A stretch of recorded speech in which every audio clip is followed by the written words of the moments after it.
Hi guys. Did you get front row seats? We were waiting.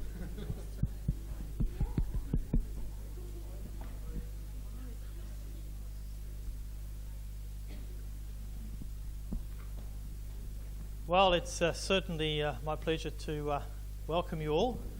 I'm impressed by the turnout, and yes, thank you for coming.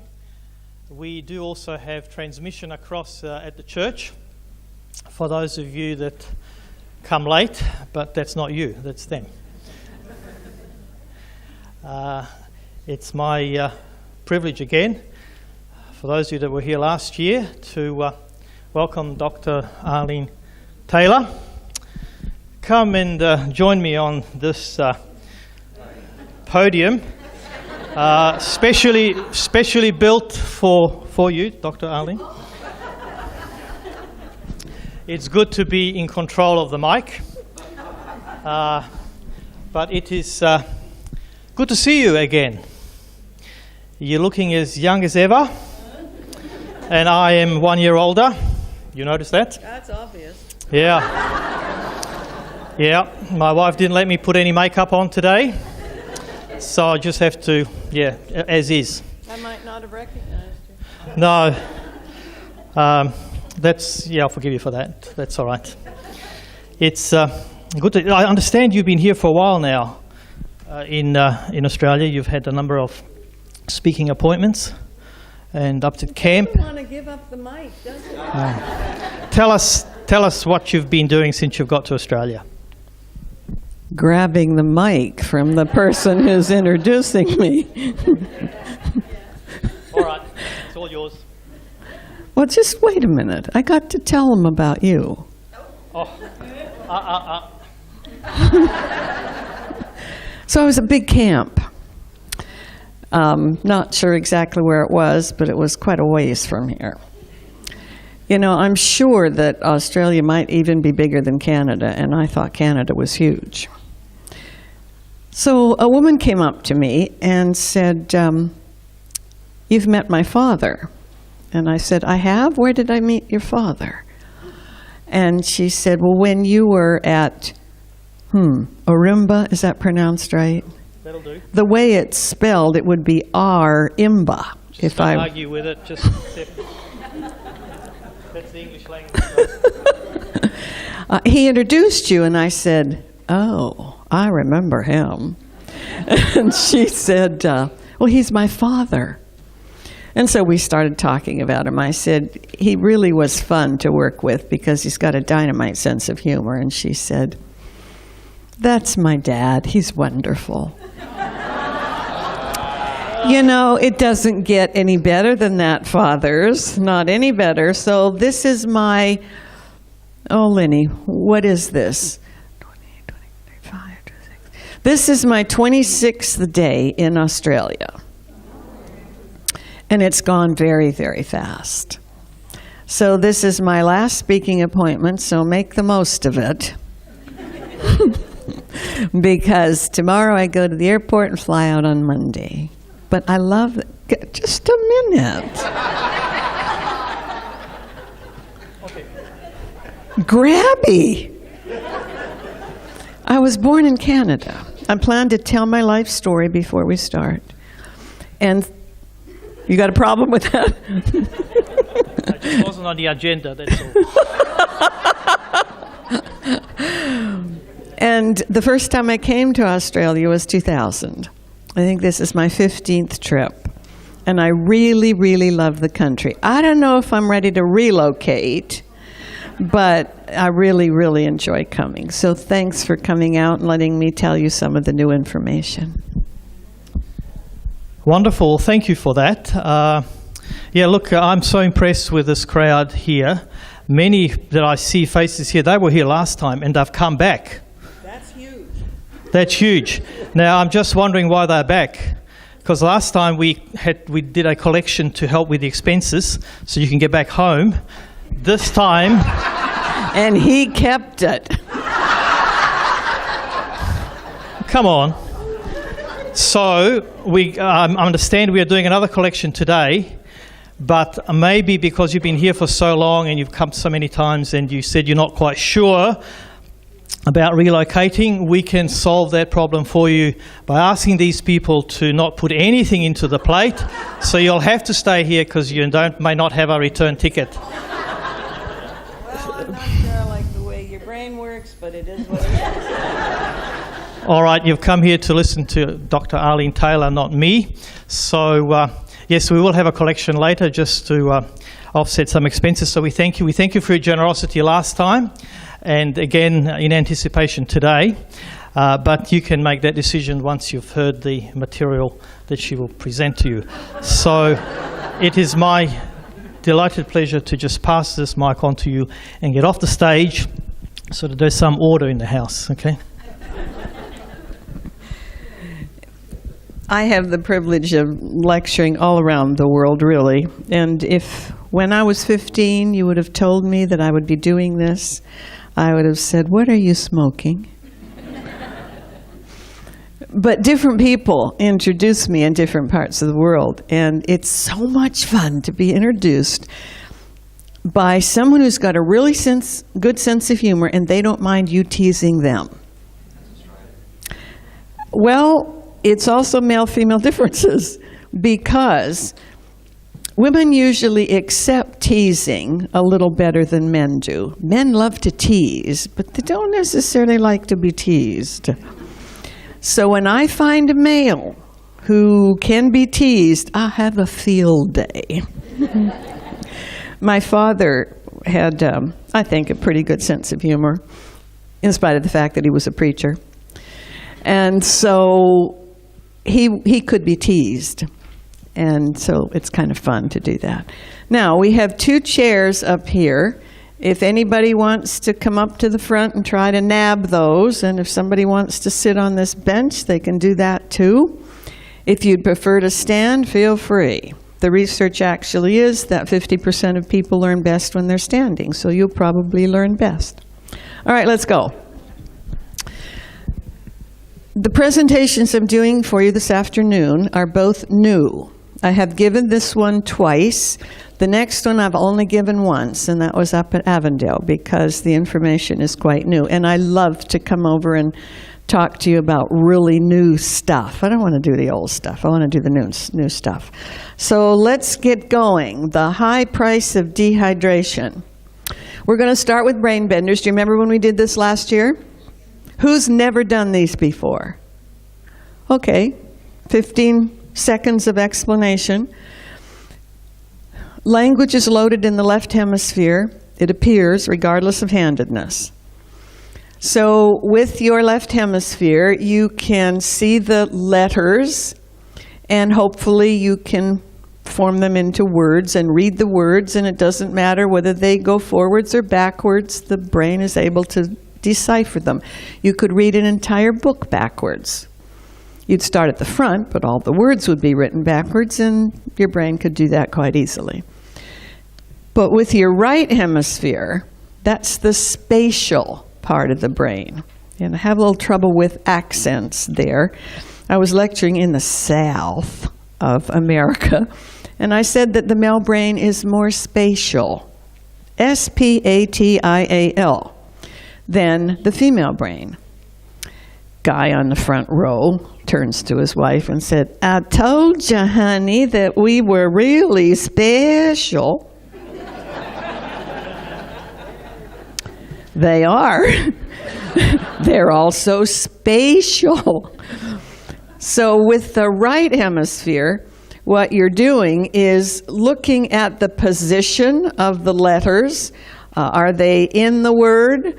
Are they by the word? What's the position in the box? And your brain will come up with a little phrase. These are age-proofing exercises because you're using both hemispheres. So, there's hundreds of these on my website. You need 10 minutes of really stimulating puzzle-type exercises for your brain every day. You can go to my website. They're free. You can get good at them, and then you can send me some by email for my next book. All right, let's go. What would the top left say? Think before you speak. If I spelled speak right. Second on the left. A gap in the news? I haven't heard that one before. That works. You know, I was thinking of a news break, but doesn't matter. I love different answers because these are just the ones I thought of. You'll notice also, and I didn't realize this till it was pointed out, somebody said this stands for north, east, west, and south. Okay, I can't think of a phrase for that. But if you do, let me know. All right, third on the left. The word is to, and which way is it going? Back. So start with back. Back to square one. Excellent. I sometimes talk to 800 people and nobody gets that. See, I told you guys were bright. Bottom left. Hush up. Top right. Chill out. Second on the right. Listen up. Third on the right.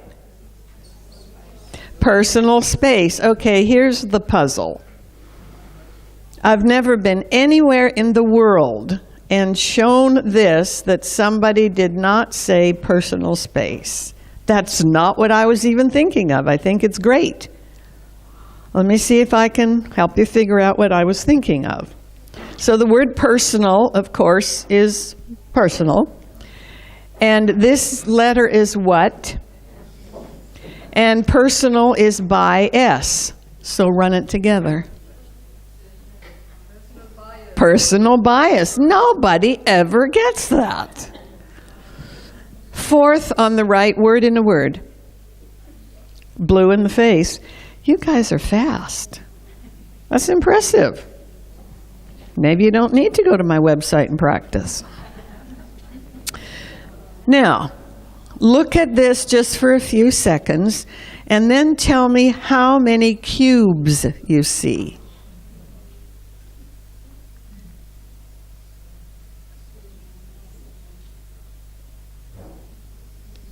How many? 6 one way, yes. Probably 10 another, for a total of 16. Has the puzzle flipped for your brain? When you look at it for a few seconds, unless you have an astigmatism, it will flip. And you'll see 6 clearly, 1, 2, 3, 4, 5, 6. But then when you flip it, here's a square, and here's a cube, and here's a cube. Can you see how it changes? And I have not done anything with the remote, trust me. It's your brain doing it. It's your right frontal brain that says, okay, I've seen the way it looks this way. How else can I look at it? Okay, little review from high school. The human body and the brain are approximately 75% water and 25% solid matter, which is about what, we think the world is. 3/4 water and 1/4 solid. When your brain is dehydrated, and I love this little picture of a snail, it slows down. And what is happening, it represents an alteration in the ratio of 3/4 water to 1/4 solid in favor of solid. Now, naturally, dehydration impacts all brain-body systems because it's altered that ratio.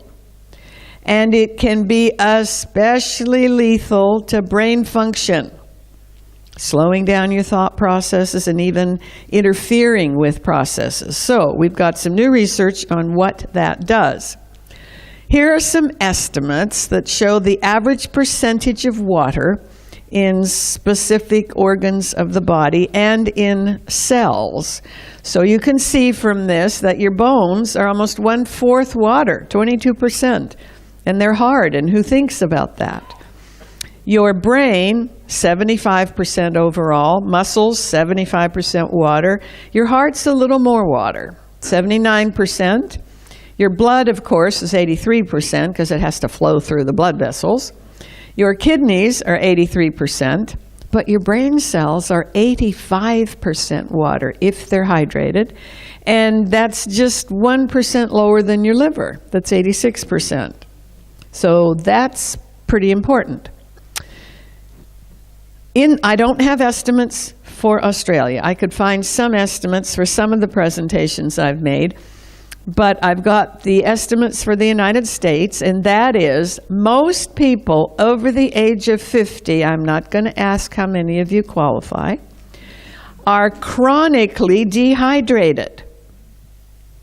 Got it? If you're 50 and over, you're probably dehydrated. The research shows this. Most people drink less than 1 quart, 32 ounces of water. I think that's a liter here. You know, Canada and the United States, when I was growing up, never got on the bandwagon. I really like this. I just don't know it very well. So they drink less than 1 liter of water per day. And if you're 50 or over, your thirst sensation is diminishing, so you don't even know when you're thirsty. Mayo Clinic.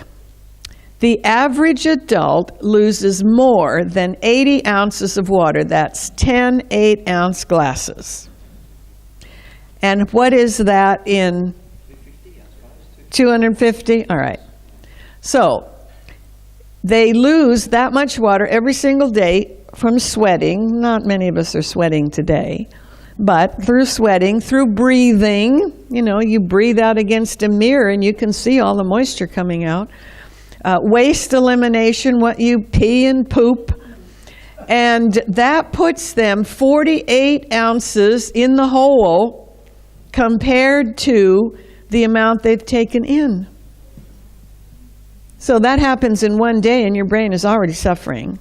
And you do that over and over and over again, and it's no wonder that as people age, they start to give symptoms of dementia because dehydration is so bad for the brain. Studies are linking dehydration with a variety of body and brain conditions. For example, some researchers are suggesting now that proper hydration may help reduce your risk of dementias, including Alzheimer's, Parkinson's disease, and Lou Gehrig's disease, none of which I want. Whether or not they're completely preventable by staying hydrated, researchers aren't sure, but they believe you'd reduce your risk for developing them. I'll take anything that reduces my risk.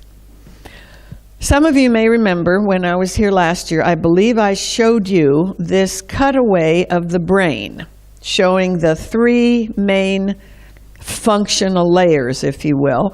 So you start down here with the brain stem and the cerebellum. That's right at the back of your neck. And that's called the reptilian layer. No conscious thought there. Very important because it has all the stress reactions and responses like fight, flight, tend, befriend, conserve, withdraw. And it loads all your routine programs. So you learn how to brush your teeth when you're young. And the reptilian layer loads those actions. And now you go to the sink, grab your toothbrush, maybe some toothpaste, and you don't even think about brushing your teeth. It's automatic because you have that routine down. And we do that for lots and lots of things. So if the reptilian layer doesn't get enough water, you can't remember what the next step is in your routine. And by the way, all of these slides are already loaded on my website. So you can go to my website, look up PowerPoints, and you can get them if you want them. The next layer up in the middle is called the mammalian layer.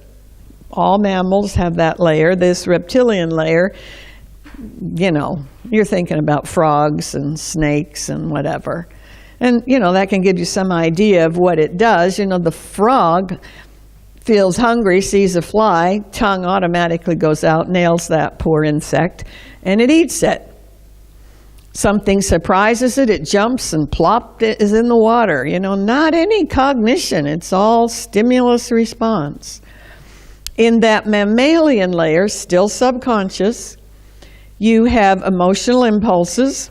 They can be helpful or unhelpful. And you have immune system health.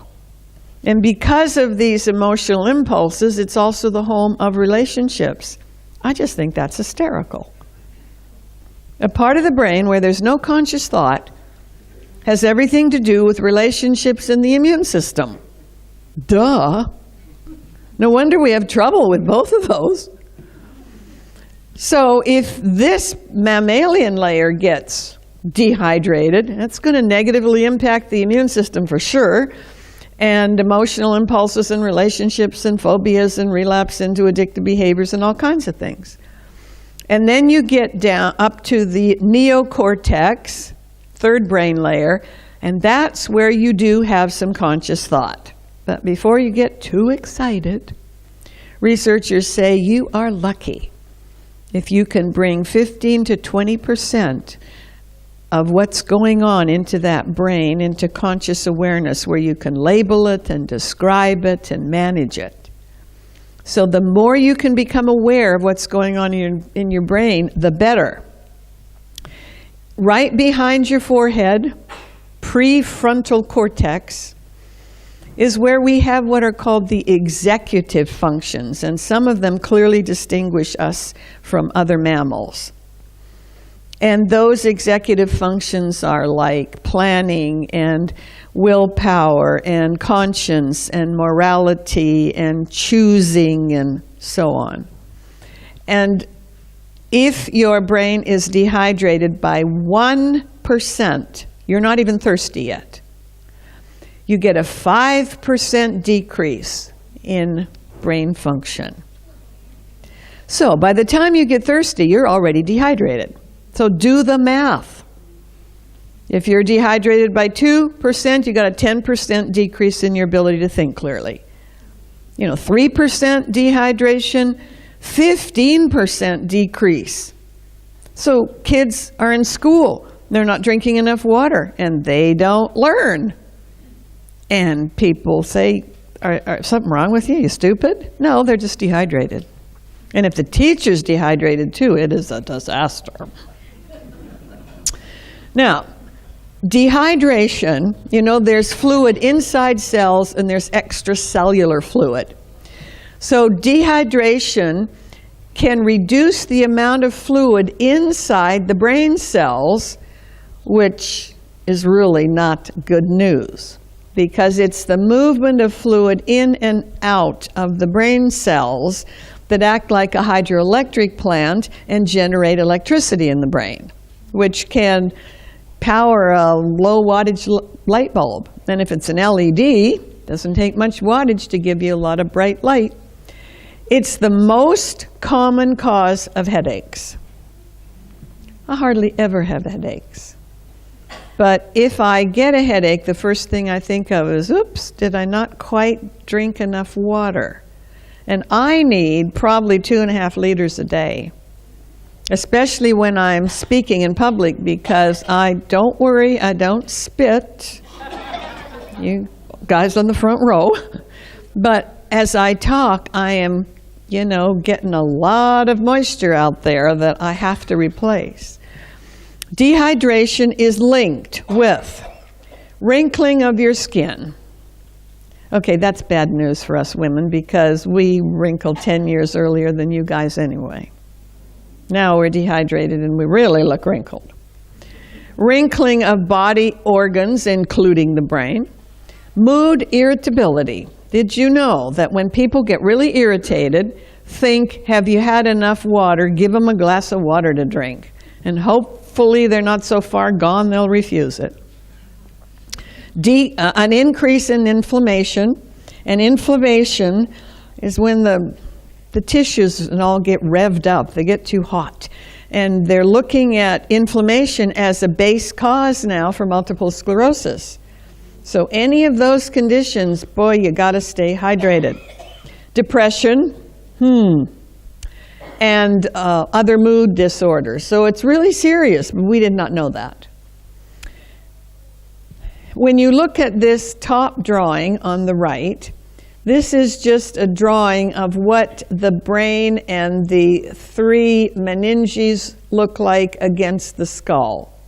And can you see that there's no separation? They're right close up to each other like a hand in a tight glove.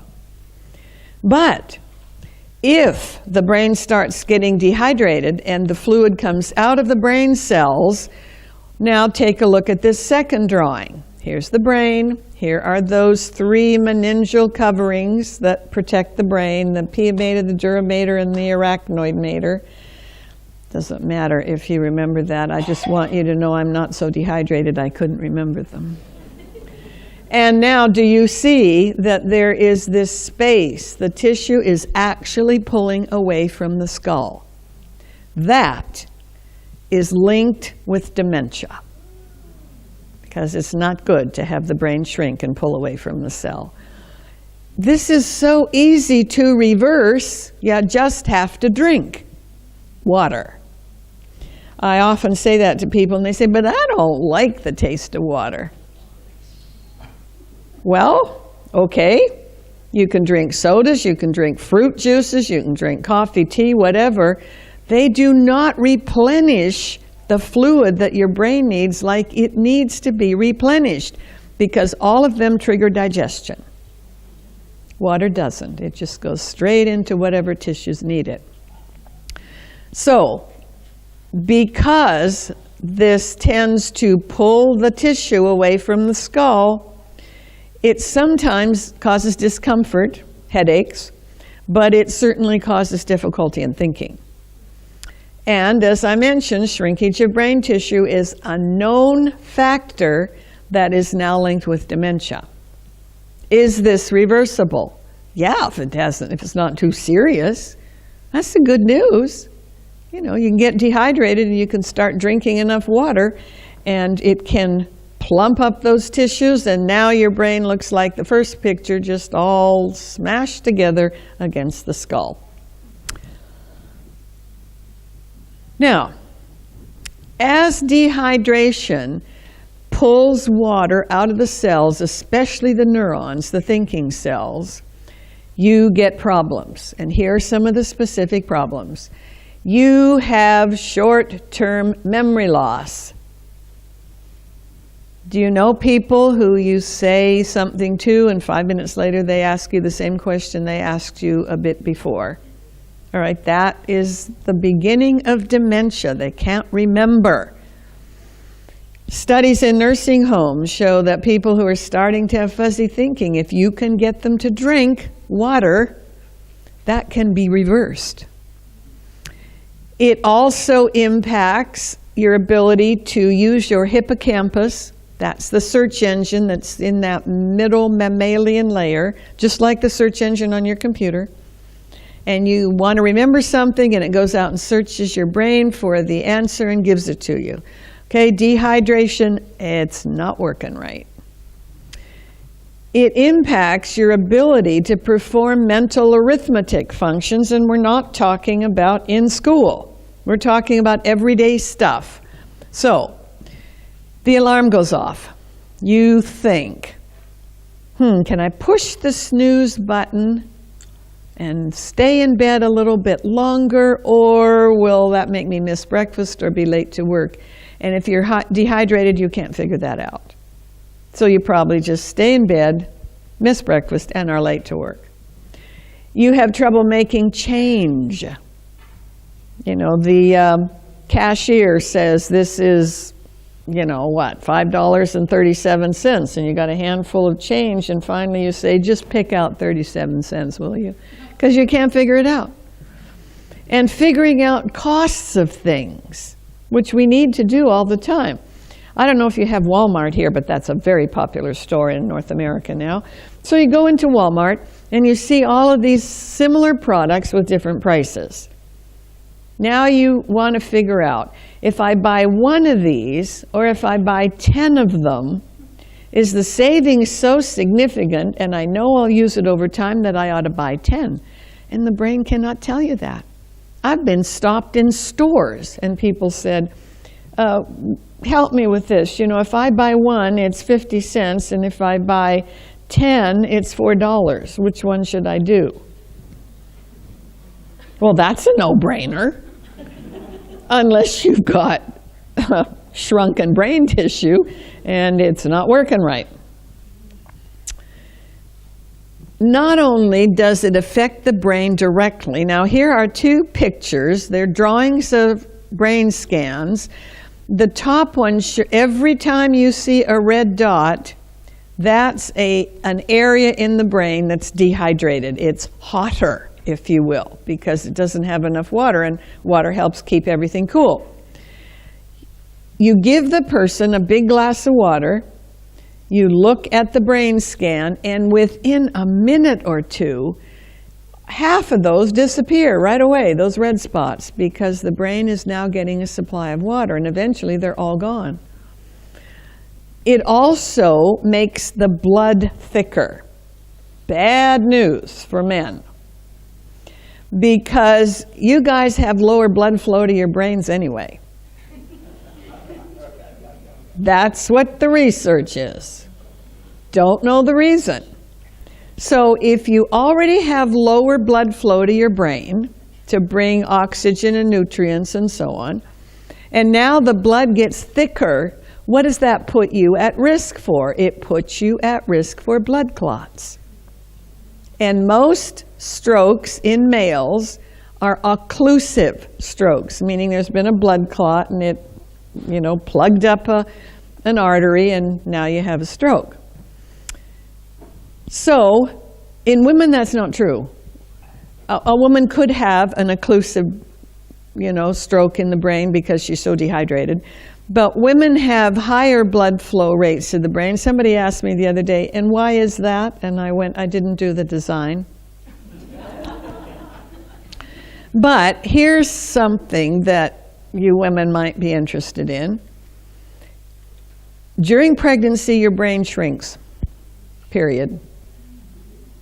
And it takes most women at least 6 months to get the brain tissue plumped up again.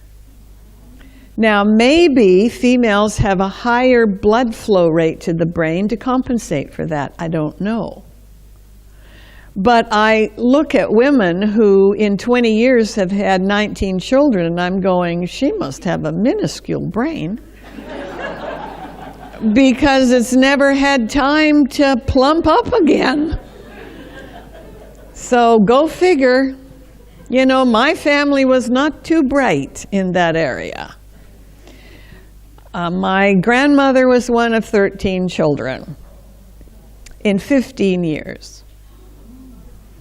And then my great-grandfather, never met him, probably a good thing. Of course, I wouldn't know that then, because I wouldn't have been born. But he got tired of these 13 kids and took off. And he left the family in northern Alberta and went clear over to, the eastern part, Nova Scotia, Prince Edward Island, married somebody else who he didn't really marry because that made him a bigamist. And he had 7 more in 9 years. So I don't know which of those ancestors are mine, but. So when the blood gets thick, reduces the level of oxygen and nutrients, the glucose that comes to the brain, interferes with digestion. Your digestive juices aren't fluid enough to really do a good job digesting. Certainly the supplies that would get up to the brain and other organs are reduced. It slows the removal of toxins and waste products. Think constipation. That can make you tired, sluggish, toxins build up in your brain. Interferes with the production of neurotransmitters. The brain makes neurotransmitters like serotonin. And it slows the dissemination of serotonin. So this morning we were talking about depression in the brain. Serotonin is created in the brainstem. It needs to get up through nerve pathways to the prefrontal cortex. But you only have 10% of your serotonin in your brain anyway. 90% is in your gut, in your GI tract. So if the dissemination of serotonin is slowed down, that puts a person at an increased risk for thinking about suicide. So there's just so much fallout from this. As the blood thickens, You get less oxygen to the brain and the nervous system. You increase your risk of blood clots. And you know, I'm sure, that a clot in the brain is called a stroke. Clot in the heart is called a heart attack. Clot in the lung, I don't know what it's called, but I tell you, that can shorten your life immediately. And as the lymph fluid, part of the immune system, thickens, this interferes with the brain's immune system that removes toxins and waste from the brain. Now, it was only in 2015 that researchers even knew the brain had an immune system. Up until then, all the textbooks said the immune system stopped about mid-head, and the brain didn't have an immune system. I just think that's amazing. This is the 21st century. We have put a man on the moon. So the story goes that Dr. Kipnis had this lab, and he had postdoc students working with him, and they were looking at slices of brain tissue through an electron microscope. And one of the postdocs, a Frenchman, I've forgotten his name, but I'm tickled he's French because my mom was half French. He says, Dr. Kipnis, could you come over here and look at this slide? Because I don't know what this is. I've never seen anything that looked like this in brain tissue. So Dr. Kipnis comes over and he cranks up the electron microscope to its highest magnification. He looks at it and he says, those look like lymph vessels, but the brain doesn't have an immune system. Can't be lymph vessels. So they keep looking and looking, and they decide it is lymph vessels. And those 3 meningeal coverings that protect the brain are filled with immune system lymph vessels. So if the fluid in the lymph vessels is too thick, then they do not remove some of those protein waste products from the brain that eventually become, it appears, those plaques that are associated with Alzheimer's. So Dr. Kipnis is saying, well, Alzheimer's may be nothing more than the failure of the brain's immune system. So imagine that. Watch for that research. I think it's staggering. So now they're rushing to rewrite the textbooks. And it's hard for me to imagine how everybody missed that, except that we do have more efficient equipment now, and maybe we just didn't have good enough equipment even to find that out. So remember that the lymph vessels are thin-walled, valved structures, valves that open and close, because there's no muscles in the walls of the lymph vessels. And they carry the lymph fluid. The lymph, as the blood goes out into those tiny capillaries through your body, the nutrients and the oxygen and the glucose seeps out through the walls and is absorbed by the cells. And the lymph fluid is what carries it out through the cell wall. Now what are you going to do with all the lymph?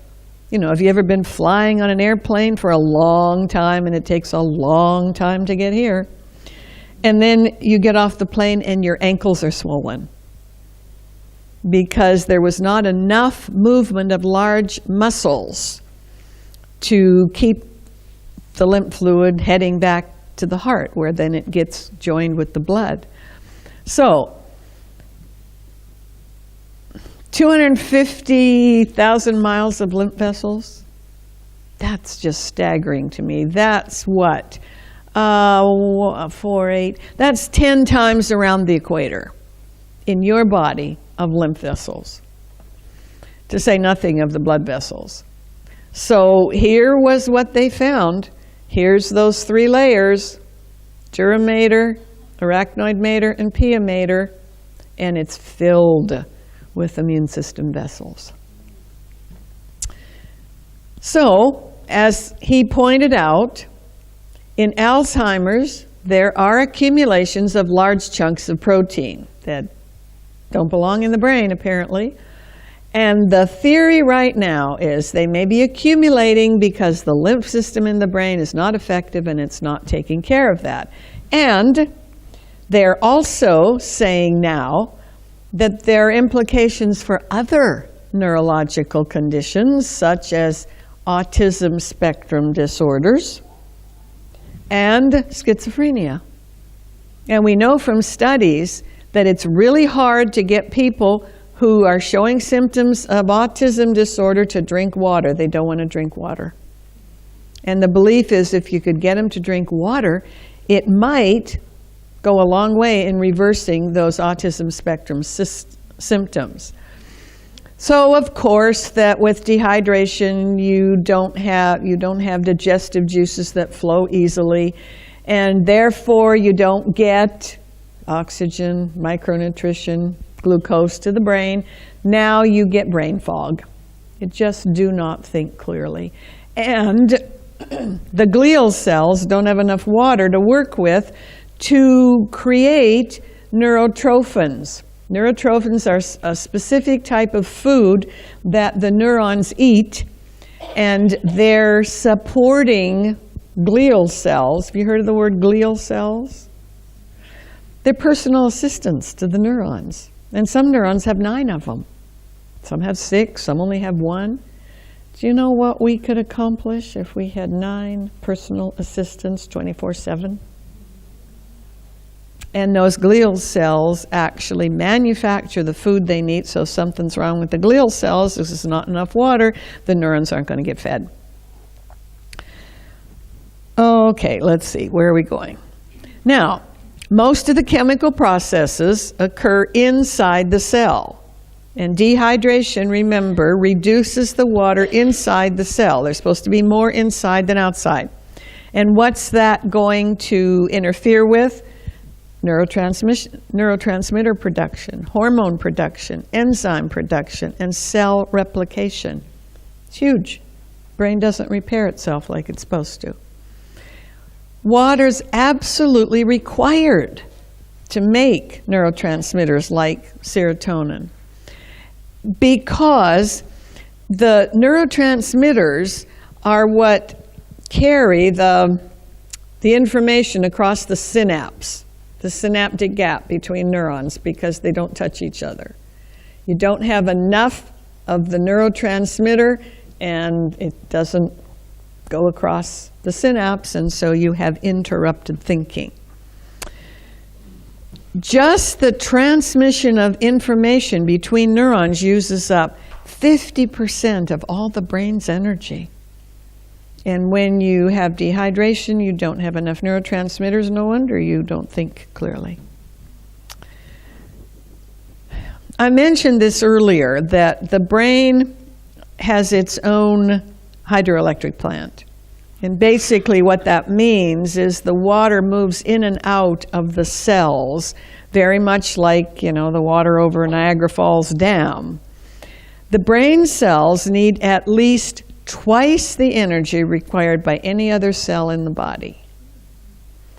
And water provides that energy more effectively than any other substance. Creates the electricity. When water levels fall within the brain cells, production of energy also falls. So you feel sluggish and tired and don't want to do anything, and how many people think dehydration? I want you to do that now. So basically, all this slide says is that hydroelectrical generation of energy is stored as ATP, and I'm sure you remember that from high school biology. You generate enough ATP, if everything's going well, in one day to equal your body weight. The brain reuses it over and over again, but that's a lot of ATP. Studies have shown that individuals that have what we call brain challenges, like ADD, head injuries, anxiety attacks, depression, and the autism spectrum often drink little, if any, water a day. When you watch and count exactly what they drink, it'll be sodas, sugary drinks, fruit juices, anything that triggers digestion, and almost no water. And they say, well, I don't like the taste of water. And I say, well, learn to like it. because your brain needs it. So Dr. Allen, who is researching this, says, a sufficient intake of alkaline water may be beneficial for many of these brain challenges. And people say, why alkaline water? Because the healthy brain and body is slightly alkaline. And when you take in acid water, the brain and body have to make it more alkaline. So if you're drinking alkaline water to start with, then the brain and body don't have to do this conversion thing. And especially if you're trying to do it because you already have a brain problem, that could be really helpful. I mentioned this to start with. 1% level of dehydration results in a 5% reduction in your ability to think. And that triggers forgetfulness, can't focus, general difficulty getting things done, decreased productivity in the amount of work that you can do. You make more mistakes.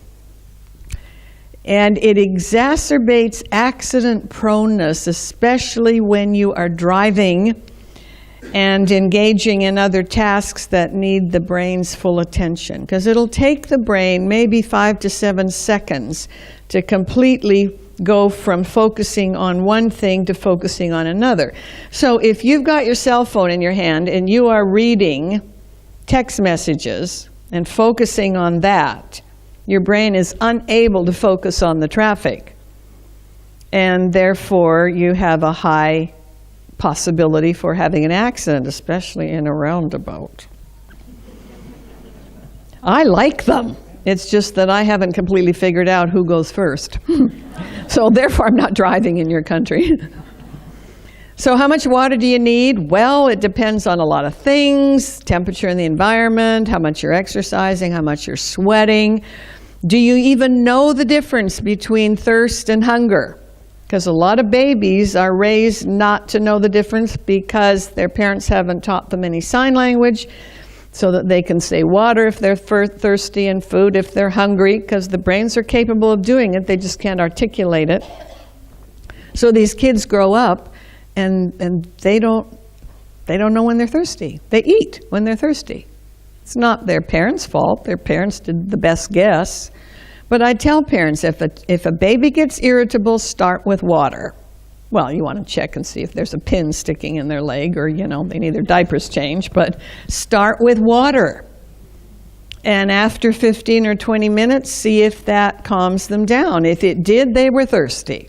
If it doesn't, then you might think about food. The research is this.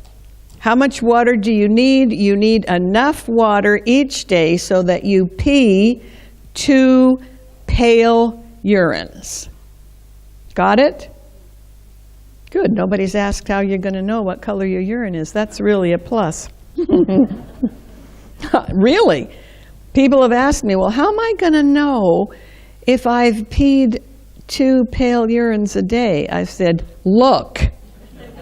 Oh. And when I was attending a conference at Stanford, the researcher said, if you don't take in enough water a day, you are becoming a pea brain. Because your brain will ask the bladder, dehydrate some urine and send me up some water, I'm desperate. I don't know how they make good neurotransmitters out of dehydrated urine, but whatever. So, bottom line, dehydration literally is a matter of life and death in terms of clear thinking. Somebody said to me earlier today, I made the comment, drink for your life. You want to be able to have all your marbles when you're 122. Somebody says, I got all my marbles, it's just there's a hole in the bag. Okay, I think water might mend that. So if you wait to drink until you're thirsty, you are already dehydrated. So you cannot do that. So as an anti-aging strategy to reduce your risk for dementia, as well as strokes and heart attacks and a lot of other things, literally, drink for your life. All right, let's take a break. How long do you want to give them so they can rehydrate their brains? Oh, I think they'll need a little bit more than just dehydrating the brain. Do you want me to talk about that? I'm just looking at your glass of water there. You haven't had any since you started. Oh, but I will. You will? Okay. Look, I think we all need a break, maybe a little bit of water. Before we do, though, we might just take the opportunity to collect the collection in case people kind of, change their minds or whatever, given what I said earlier. But we'll be happy to see you on your way, but always to let you come back again. Okay, so look, just before you go and have 10 minutes will be fine, but before we do that, could we just get a couple of our deacon to send the collection, to take the bag around? And okay, yes, look, we'll do it our way. Thank you, Luke. Just pass it around, and once it's gone past you, you can, please, thank you. Thank you.